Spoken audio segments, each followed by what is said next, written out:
नमस्कार साथियों। आइए दोस्तों बात करते हैं कि मैथ्स के पेपर में 100 आउट ऑफ 100 ये लाने के लिए हमारी क्या कोशिश होनी चाहिए और कैसे हम 100 आउट ऑफ 100 ला सकते हैं। तो आइए इसी टॉपिक पे आज हम बात करते हैं कि ये वो कौन से टिप्स एंड ट्रिक्स हैं जिसके थ्रू मैथ्स के एग्जाम में हम 100 आउट ऑफ 100 ला सकते हैं। तो आइए वीडियो शुरू करते हैं। वीडियो शुरू करने से पहले अगर आप चैनल्स पे नए हैं तो प्लीज़ चैनल्स को सब्सक्राइब कर लीजिए और अगर आपको वीडियो अच्छे लगे तो वीडियो को लाइक कर दीजिए। तो आइए हम अपना टॉपिक शुरू करते हैं। तो देखिए दोस्तों, जो मैथ्स होता है वो एक हाई स्कोरिंग पेपर है।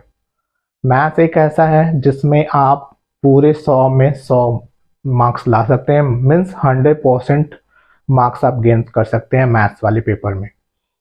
तो आपको उसी स्ट्रैटेजी में चलना है। अगर आप सारे क्वेश्चंस अच्छे से सॉल्व कर लिए तो आपको नो डाउट 100 आउट ऑफ 100 आ जाएंगे।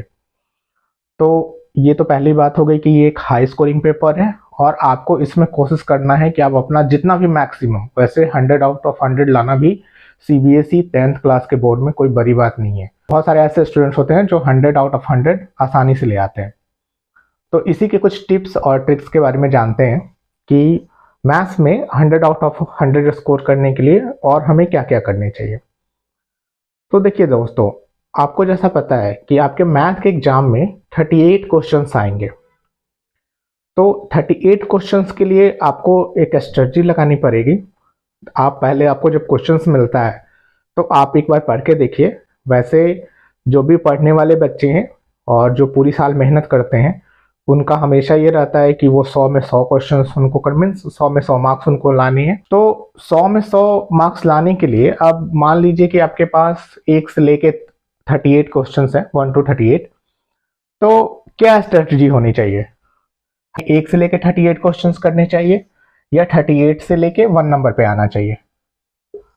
ठीक है दोस्तों, तो देखिए, अगर आप क्वेश्चन पढ़ लेते हैं, अगर आपको लगता है ये बेसिकली टिप्स है जो स्टूडेंट्स 100 में 100 मार्क्स स्कोर करने वाले हैं, तो अगर उनको लगता है कि उनको सारे क्वेश्चंस आ रहे हैं तो आप दोनों में से कोई भी स्ट्रेटजी लगा सकते हैं। या तो 1 से लेके 38 मार्क्स तक के क्वेश्चंस करिए, मीन्स 1 से लेके 38 नंबर के क्वेश्चन करिए, या फिर 38 से लेके 1 तक आ जाइए। दोनों में से कोई भी, जो भी आपको सहूलियत लगे, दोनों में से दोनों कर सकते हैं। ठीक है। अब स्टूडेंट जिनको सारे क्वेश्चंस नहीं आ रहे हैं वो क्या कर सकते हैं, उनको जहां से भी क्वेश्चंस आ रहे हैं, उनको जहां से भी लगता है कि नहीं मैं यहां से अच्छे से लिख सकता हूँ, ये क्वेश्चंस में इसको अच्छे से आ रहा है, तो बस उनको शुरुआत उसी क्वेश्चन से करनी है।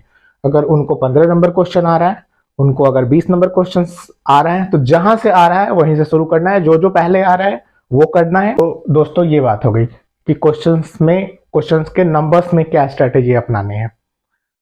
दोस्तों अब अगले पॉइंट्स पे आ जाते हैं कि आपको सारे क्वेश्चंस अटेम्प्ट करने हैं।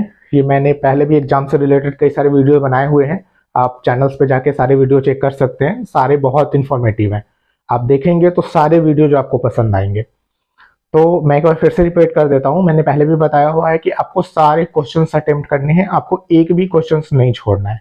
आपको क्वेश्चन आ रहा हो नहीं आ रहा हो, आपको 1 स्टेप आ रहा हो 2 स्टेप आ रहा हो, क्योंकि जो सीबीएसई है या मोस्टली बोर्ड के जो एग्जाम है उनके हर स्टेप पे मार्क्स होते हैं। तो आपको क्वेश्चन आ रहा हो ना आ रहा हो, जितने भी स्टेप आ रहे हो, 1 स्टेप 2 स्टेप 3 स्टेप जितने भी आ रहे हो, आप उतना तक जरूर सॉल्व करें। और ये याद रखिए कि अगर आंसर नहीं आ रहा है या लास्ट में जाके आपके मल्टीप्लिकेशन डिवीजन एडिशन सब्सट्रैक्शन में कोई दिक्कत हो जा रही है, तो उसके लिए बस आपके आधे मार्क्स ही कटने वाले हैं, क्योंकि answer carries only half marks. तो इसीलिए दोस्तों वो आंसर से ना घबराएं, आंसर ना निकल रहा हो सकता है लास्ट में जाकर कहीं गलती भी होती है तो आपके बहुत थोड़े से मार्क्स कटने वाले हैं। तो ये नहीं कि आंसर आ गया तभी मेरे को मार्क्स मिलेंगे। आपने जितने स्टेप किए होंगे हर स्टेप के लिए आपको मार्क्स मिलेंगे। दोस्तों एग्जाम लिखते समय आप कोशिश करिए कि आपका जो फोकस हो वो आपके आंसर शीट और आपके क्वेश्चन पेपर पे ही हो। इसके अलावा आपका फोकस और कहीं भी नहीं होने चाहिए, बस इन्हीं 2 जगह पे आपका फोकस रहना चाहिए। आपको कुछ ऐसे एग्जाम देना है कि आपको इन दोनों के अलावा बाहरी दुनिया में कहाँ क्या हो रहा है वो आपको किसी चीज पे कोई ध्यान नहीं देना है।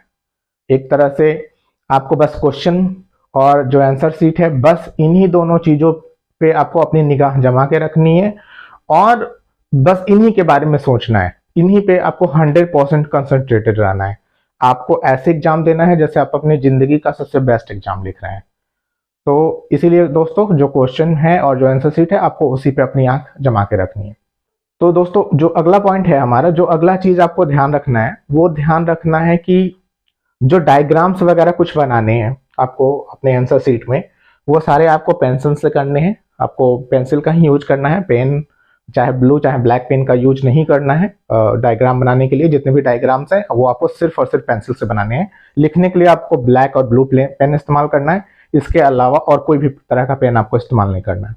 देखिए दोस्तों, जो मैथ्स का पेपर है, जो मैथ्स क्या है कि साइन और सिंबल्स का लैंग्वेज है। मैथ्स में साइन और सिंबल्स बहुत इंपॉर्टेंट होते हैं। तो कोई भी इक्वेशन टाइप क्वेश्चन है जिसमें भी बीच में इक्वल टू है, आपको पता होगा कि इक्वेशन किसको बोलते हैं। तो जो भी इक्वेशन टाइप क्वेश्चंस है, उसके पहले ये वाला साइन या फिर और लिखना, ये बिल्कुल भी ना भूलिए दोस्तों, क्योंकि ये छोटी सी चीज है। इन दोनों में से कोई भी साइन, या तो ये एरो लगाना या फिर ये और लिखना, इन दोनों में से कोई ना कोई, जितने भी इक्वेशन वाले, जो भी इक्वल टू से डिवाइडेड होते हैं, उनको नॉर्मली इक्वेशन वाले बोलते हैं। तो ये लगाना बिल्कुल भी नहीं भूलिए, ये बहुत इंपॉर्टेंट है। और जो उसके अलावा जिसमें LHS और RHS में से कोई एक ले रहे हैं, उसमें इक्वल टू आप लगाना बिल्कुल भी ना भूलिए, ठीक है। हर स्टेप के नीचे इक्वल टू, बिकॉज ये बहुत इंपॉर्टेंट है और मैथ्स सिर्फ साइन और सिंबल्स पे चलता है। तो साइन और सिंबल्स बहुत जरूरी है। जहां भी जो चीज जरूरत हो वो आपको करने हैं। एक चीज और है कि जहां भी आप मैथ्स सॉल्व कर रहे हैं, अगर उसमें कोई फार्मूला लगा रहे हैं, उसमें कोई फार्मूले का यूज हुआ है, तो आप राइट हैंड साइड में ब्रैकेट बना के वहां पे उस फार्मूला का इलस्ट्रेशन जरूर लिखे कि आपने कौन से फार्मूले का यूज किया है। ये भी बहुत इंपॉर्टेंट है। ये आपको लिखने में बहुत कुछ 10-15 सेकेंड या 20 सेकेंड लगेंगे फार्मूला लिखने में, लेकिन ये बहुत इंपॉर्टेंट है। अगर आप लिखते हैं तो जो एग्जामिनर है, जो क्वेश्चन आपका जो आंसर शीट चेक करेगा, उसको बहुत इजीली समझ में आ जाता है कि आपने कौन सा फार्मूले का यूज करके यहाँ पे इसको सॉल्व किया हुआ है, और उसको वो चीज से बहुत इंप्रेस होता है वो। तो अगर कोई फार्मूले का यूज होता है तो आप उस फार्मूले का यहाँ पे डिटेल जरूर लिखिए कि आपने कौन सा फार्मूला यहाँ पे यूज किया हुआ है। अगले पॉइंट पे आ जाते हैं दोस्तों। जो अगला पॉइंट है वो ये है कि जो आंसर शीट है आपका, वो नीट एंड क्लीन रखने की कोशिश करिए। हर एक स्टेप पे आप जितनी जगह हो सकती है उतना जगह उसके बीच में गैप रखें, और हर एक जो स्टेप है वो नीट एंड क्लीन रहे, ताकि वो एक एग्जामिनर पे अच्छा इंपैक्ट करे और वो आपके आंसर शीट देख के ही वो एक ऐसा खुश हो जाए कि आपको पूरे में पूरे मार्क्स देने के लिए वो बाध्य हो जाए, ठीक है। तो आपको एकदम neat and clean answer sheet रखना है। दोस्तों, जो अगला पॉइंट आता है, बहुत छोटा सा पॉइंट है, मैंने पहले के वीडियोस में भी बहुत बार कवर किए हैं, कि जो भी और वाले क्वेश्चंस हैं, उन दोनों में से आपको कोई एक क्वेश्चन करना है। दोनों क्वेश्चन नहीं करिए, आपके समय की बर्बादी है। इसके अलावा आपको मिलेगा कुछ नहीं। जो भी और वाले क्वेश्चंस हैं, 2 क्वेश्चन है, दोनों में से कोई भी एक कर सकते हैं। हमारा लास्ट पॉइंट है, वो सबसे लास्ट में यही है कि लास्ट में जितना भी आपको समय बच रहा है, आप 1 सेकेंड भी बर्बाद नहीं करिए, क्योंकि जैसा मैंने वीडियो के पहले में भी बोला है कि आप ऐसे लिखिए जैसे आप अपनी लाइफ का सबसे बेस्ट एग्जाम लिख रहे हैं। ये आपके 10th बोर्ड है या 12th बोर्ड है, तो ऐसा लिखिए कि आप अपने लाइफ का सबसे बेस्ट एग्जाम लिख रहे हैं।